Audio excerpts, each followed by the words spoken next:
Hello guys!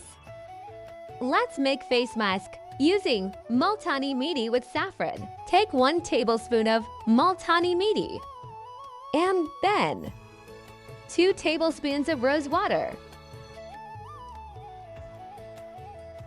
Mix it until it gives creamy texture.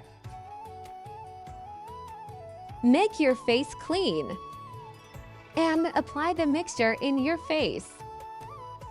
Let it dry for 10 to 15 minutes. And when you feel it's dry, rinse it with lukewarm water and pat dry. It acts as a natural cleanser. It tightens your skin. It helps to remove pimples and blackheads. Thank you.